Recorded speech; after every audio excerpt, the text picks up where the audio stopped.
I think the big challenges in the last 12 months have really been to try and overcome the bigger macro politics of Brexit and independence in Scotland, and try and focus much more on policies and policies that make a difference to property. So over the last year we've really focused our efforts on looking at the planning policies that are in place and the Scottish Government's review of planning that's come through, and also working hard on the Barclay review and also the Scottish Government's response to that, which has proved very successful over the last few months. What we ask for from the membership is engagement, and we can't change anything without their voices. So what government are responding to is very much real hard examples of where policies as they stand at the moment are getting in the way of economic development and property development and investment.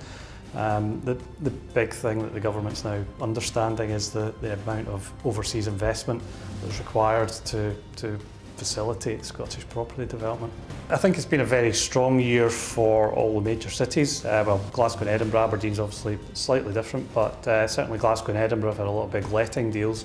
We're at a bit of a funny point in the market in that we have still built up demand for property and for letting, but there's a distinct lack of supply coming through in the market in terms of new Grade A space. So it's quite an unusual point in the market, but it's allowed us to be very strong in terms of looking at packages and incentives on offer to occupiers, and very much space that's become available in the right locations of the right quality is being let very quickly.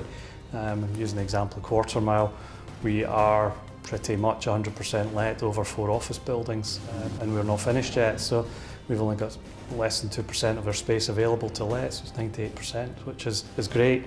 You look at Glasgow, the buildings that are going up just now, so you've got the Bothwell Exchange with Morgan Stanley going in there, which is at 150,000 square feet letting. So again, there's lots of good stories out there, but the challenges lie ahead in terms of how do we continue to supply the market and make it work.